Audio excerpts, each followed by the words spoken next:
Hello दोस्तों, मैं हूं मिराज सर और स्वागत करता हूं आपका मिराज सर की क्लास में। दोस्तों, आज हम लोग पढ़ने वाले हैं यूज ऑफ हैज, हैव और टू। दोस्तों, जैसा कि हम लोग जानते हैं कि हैज और हैव का मतलब होता है पास रखना या पास होना, लेकिन यहाँ पे हैज और हैव के साथ अगर जैसे ही टू लग जाता है इसका मीनिंग बदल जाता है। दोस्तों, कुछ ऐसे शब्द होते हैं जिसमें एक थोड़ा सा भी परिवर्तन हो जाता है। इंग्लिश का अजीब नियम है, थोड़ा सा भी परिवर्तन हो जाता है तो उसका मीनिंग बदल जाता है। जैसे for example good, good means होता है अच्छा है, लेकिन जैसे गुड्स में हम लोग गुड में एस लगा देते हैं, गुड्स बन जाता है, तो गुड्स का मतलब हो जाता है सामान। अब्यूज मीन्स होता है गाली देना, और अब्यूज में जैसे ही एस लग जाता है तो हो जाता है अब्यूजेज, मतलब हो जाता है सामाजिक कृतियां यानी सामाजिक अफवाहें। तो दोस्तों, हम जानते हैं कि इंग्लिश बड़ा अजीब सी चीज होती है, इसका कोई और छोर नहीं होता है, ये बिल्कुल डिफरेंट होता है। तो हम लोग पढ़ेंगे हैज और हैव, इसके साथ टू लगाने का यूज कब और कैसे करेंगे। ये तो हैज और हैव का मतलब होता है पास रखना या पास होना, लेकिन यहाँ पे पास रखना या पास होना का कोई भी सेंस नहीं होता है। दोस्तों, इट शोज कंपल्सन, यह कंपल्सन शो करता है यानी मजबूरी दिखाता है। किसी भी सेंटेंस में मजबूरी, मुझे जाना पड़ता है, मुझे पढ़ाना पड़ता है, क्या करूं यार, मुझे पढ़ाना ही पड़ता है, नहीं पढ़ाएंगे तो काम चलेगा नहीं, मुझे वहां जाना पड़ता है, मुझे पढ़ना पड़ता है, मुझे बदमाश बच्चों को पीटना ही पड़ता है। तो इस तरह का सेंटेंसेस हम लोग बनाएंगे, हम लोग पढ़ेंगे इन यूज ऑफ हैज और हैव के साथ टू लगा करके। तो दोस्तों, ये हमारा फर्स्ट सिंबल, सिंबल मींस होता है पहचान। बहुत से लोग इसको आइडेंटिफिकेशन भी कहते हैं, यानी आईडी स्टैंड फॉर आइडेंटिफिकेशन यानी पहचान। हम लोग इसको सिंबल कहते हैं। सिंबल मींस होता है पहचान। इसके सेंटेंस में पहचान क्या आएगा कि सेंटेंस के लास्ट में ना है, ना पड़ता है लगा रहेगा। तो डेफिनेटली हमको समझ जाना है कि अगर किसी सेंटेंस के अंत में ना है, ना पड़ता है लगा रहा है तो हमको हैज और हैव के साथ टू लगा देना, और बाकी का जो भी फॉर्मूला है वो मैंने यहाँ पे लिख रखा है स्ट्रक्चर। तो दोस्तों, पहला देखते हैं ना है, ना पड़ता है। इसका स्ट्रक्चर है सब्जेक्ट प्लस हैज या have plus two plus verb का फर्स्ट फॉर्म। वर्ब हमेशा फर्स्ट फॉर्म में ही रहेगा। इवन दैट अगर सेंटेंस पास्ट हो जाता है तो इसका जो ये ऑक्सिलरी वर्ब है ना, ये चेंज हो जाएगा, लेकिन वर्ब का फर्स्ट फॉर्म ही रहेगा। तो देखते हैं, स्ट्रक्चर है सब्जेक्ट प्लस हैज या have plus two plus verb का फर्स्ट फॉर्म प्लस ऑब्जेक्ट। अब एक सेंटेंस ले लेते हैं, मुझे ट्रेन पकड़ना है। आप कहीं जाते हैं, बिजी हैं बिल्कुल, अरे यार कहाँ जा रहे हो यार, किसी ने आवाज दिया, अरे यार जा रहे स्टेशन, मुझे ट्रेन पकड़ना है, मुझे ट्रेन पकड़ना है।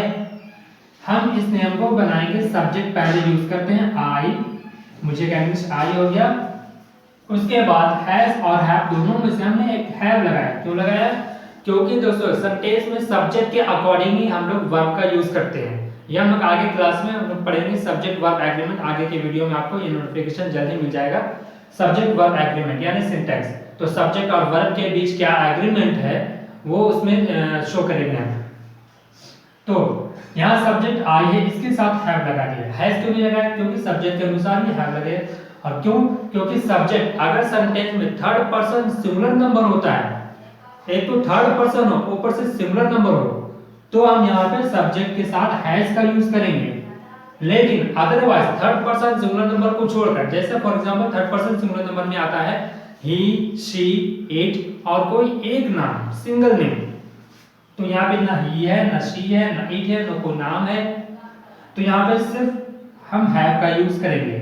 अगर ही, शी, इट और कोई एक नाम होता तो हम हैज का यूज कर देते, क्योंकि थर्ड पर्सन सिंगुलर नंबर के साथ हैज लगा देते हैं, वर्ब में एस लगा देते हैं। तो आई हैव टू, रूल के अनुसार हमने आई लिखा, हैव लिख दिया, उसके बाद टू लगाया, आई हैव टू, उसके बाद वर्ब का first form to catch. Catch हमारा वर्ब का फर्स्ट फॉर्म ओरिजिनल फॉर्म में होता है। तो I have to catch the train, मुझे ट्रेन पकड़ना है। क्या पकड़ना है? ट्रेन। ये हमारा ऑब्जेक्ट है और ये सब्जेक्ट है, तो मुझे ट्रेन पकड़ना है, I have to catch the train. तो इस तरह से इन स्ट्रक्चर को फॉलो करके हम हजारों सेंटेंस, मिलियन सेंटेंस बना सकते हैं। बोल सकते हैं मुझे जाना है, आई हैव टू गो, मुझे खाना है, आई हैव टू ईट, मुझे अंग्रेजी बोलना है, I have to speak English, मुझे अंग्रेजी सीखना है, I have to learn English, मुझे बैठना है, आई हैव टू सीट। यार थोड़ा सा जगह खाली है तो मुझे भी बैठना है, तो even I have to stay, even I have to sit, even means होता है be, even I have to sit. तो ये था हमारा हैज टू हैव टू का फर्स्ट यूज, ठीक है, फर्स्ट यूज हमने पढ़ लिया। अब हम पढ़ेंगे सेकंड यूज। सेकंड यूज भी क्या होता है कि इसमें भी सेम टू सेम कंडीशन है, लेकिन थोड़ा सा इसमें प्रेशर लग जाता है, ना ही है ना ही पढ़ता है, सेंटेंस के लास्ट में आपको मिलेगा। फॉर एग्जांपल मुझे, एक तो मुझे पढ़ना है, ठीक है, मुझे पढ़ना ही है, मैं मानने वाला नहीं हूं, मुझे पढ़ना ही है, मुझे पढ़ना पड़ता है, मुझे पढ़ना ही पड़ता है, ये हमारा कंपल्सन है, मजबूरी है, नहीं पढ़ेंगे तो काम चलेगा नहीं, क्योंकि आज का जो जनरेशन है वो पढ़ाई लिखाई का जनरेशन है। Without study we can not go anywhere, we can not talk to any people, we can not do a high profile job. So ना ही है ना ही पढ़ता है, तो इसका स्ट्रक्चर है सब्जेक्ट प्लस हैज या हैव प्लस इसके साथ एक लग गया about plus two plus beyond plus object, about एक एडिशनल वर्ड लग गया यहाँ पे। तो एक एग्जांपल ले लेते हैं, मुझे अंग्रेजी पढ़ाना ही पड़ता है, मुझे अंग्रेजी पढ़ाना ही पड़ता है, अगर पढ़ाएंगे नहीं तो काम चलेगा नहीं, यही हमारा पेशा है, यही हमारा बिजनेस है, तो मुझे ऐसा करना पड़ता है, मुझे वहां जाना पड़ता है, मुझे वहां जाना ही पड़ता है, मुझे पढ़ना ही पड़ता है। अच्छा, मुझे पढ़ाने के लिए भी पढ़ना ही पड़ता है, नहीं पढ़ेंगे तो पढ़ाएंगे कैसे, ठीक है।